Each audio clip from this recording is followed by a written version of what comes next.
మనం ఇండస్ట్రీలో ఆల్మోస్ట్ 10 ఏళ్ళ నుంచి ట్రావెల్ చేస్తాం. మన ఇద్దరు దీంట్లో నాకు అర్థం కాని విషయం ఒకటి ఉంది. అదేంటంటే మీరు పర్సనల్గా మీరు ఎలా ఉంటారో నాకు తెలుసు, మీరేంటో నాకు తెలుసు. కానీ మీ పర్సనల్ దానికి పబ్లిక్లో మీకున్న దీనికి బయటకు వచ్చి మీ దీనికి అసలు ఏ సంబంధం ఉండదు. అలా ఎందుకు ప్రాజెక్ట్ అవుతుంది అంటారు? రీజన్ ఏంటంటారు? అంటే నాకు తెలిసి ఇప్పుడు రీసెంట్గా జరిగిన ఇన్సిడెంట్స్ కాకుండా ఇంతకుముందు ఏంటంటే స్క్రీన్లో చూసినప్పుడు ఒకలా కనబడతాం కదా. నేను ఎప్పుడు అంటే I can act but I can't pretend అని చెప్పి. సో యాక్షన్ కట్టు మధ్యలో నేను వేరు, కట్ట తర్వాత నేను వేరు. మళ్ళీ అవును, అది ఓకే. అంటే పర్సనల్ లైఫ్లో మీరు చాలా సాఫ్ట్గా ఇలా ఉంటారు కదా అందరితో. అంటే నేను మన ట్రావెల్లో ఎప్పుడు అంటే మీకున్న ఓపిక భూమికి కూడా ఉండదని నేను ఎప్పుడు అంటుంటాను.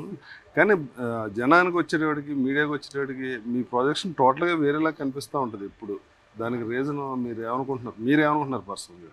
నేను అంటే అది జరిగి ఫస్ట్ ఏంటంటే ఇమీడియట్గా అయితే ఖచ్చితంగా ఎఫెక్ట్ అవుతుంది. ఆమె హైపర్ సెన్సిటివ్ పర్సన్, ఇమీడియట్గా అయితే ఎఫెక్ట్ అవుతాం.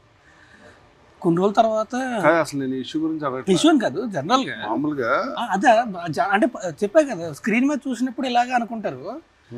అంటే నేను ఏంటంటే అల్లరగా హైపర్ యాక్టివ్గా చేసిన సినిమాలు చూసి ఇలా అనుకుంటారు, అలా కాకుండా చేసినవి ఆడలేదు. కాగా మన పర్సనాలిటీ అన్నది ఆటోమేటిక్ జనం గుర్తిస్తారు. నేను సినిమాల్లో క్యారెక్టర్లు వాటి గురించి మాట్లాడ అసలు మన పర్సనల్ దీనికి అట్లీస్ట్ సోషల్ మీడియాలో యాక్టివ్గా ఉన్నా లేకపోతే మీడియా ముందు ఎక్కువ ఉన్నా సరే తెలుస్తుంది. నేను సోషల్ మీడియాలో యాక్టివ్గా ఉన్నాను, నాకు అలవాటు లేదు, ఎలా ఉండాలో కూడా తెలియదు. ఇప్పుడు సినిమా రిలీజ్ ముందు సినిమా పోస్టులు పెట్టడం తప్ప నాకు పెద్ద రాదు. అది కూడా ఏంటంటే పక్కన ఎలా పోస్ట్ పెట్టాలని చెప్పి. సో అప్పుడైతే నా పర్సనాలిటీ అనేది తెలుస్తుందేమో. బట్ లేకపోతే నేను బయటికి ఎక్కడికి వెళ్ళను, ఎవరిని కలవను. ఎవరన్నా సరే నా ఫ్రెండ్స్ 2-3 ఉంటే వాళ్ళు కూడా ఇంటికి వస్తారు తప్ప నేను ఎక్కడికి వెళ్ళను. మీరు మోస్ట్ ఇంట్రావర్ట్ అవడం వల్ల ఈ ప్రాబ్లం వచ్చింది. మేబీ దానివల్ల ఏంటి అది కాదు. మీరు సినిమా అంటే మీకు ఎంత ఇష్టం నాకు తెలుసు. రోజుకి 2-3 సినిమాలు, అది లాంగ్వేజ్తో సంబంధం లేని చూస్తారు. మీకు సినిమాకి సంబంధించి 24 క్రాఫ్ట్స్లో ఎంత గ్రిప్ట్ ఉందో నాకు తెలుసు. ఇవాళ డైరెక్షన్ చేయమంటే మీరు ఎక్స్ట్రాడినరీగా చేయగలుగుతారు. కానీ మామూలుగా బంగారం పని చేసిన దగ్గర బంగారం ఉండదు, క్యాషియర్ దగ్గర క్యాష్ ఉండదు లాగా మనకు అంత ఎక్స్ట్రాడినరీ టాలెంట్ నాకు తెలుసు. మీకు కథ సైడ్ కానీ ఇప్పుడు సినిమాల్లో లిరిక్ కావాల్సిన లిరిక్ కూడా రాశారు. ఏ సినిమా? 2 సినిమాలు రాశాను. కిట్టునాడు జాగ్రత్తలో రాశాను, తర్వాత ఇది రంగుల రత్నం రాశారు. ఆ సాంగ్స్ సూపర్ హిట్ అని. నాకు తెలియని విషయం ఏంటంటే మనకెందుకు సూపర్ డూపర్ హిట్ వచ్చే కథ, ఆ కథ మీకు ఇక్కడ తప్పు అనిపిస్తే మీరు చెప్పరా, లేకపోతే డైరెక్టర్ చూసుకుంటాడు అని వదిలేస్తారు? అంటే ముందు ఇట్లు లేదు కాబట్టి వినట్లేదు సార్, ఈ సినిమా తర్వాత వింటారు.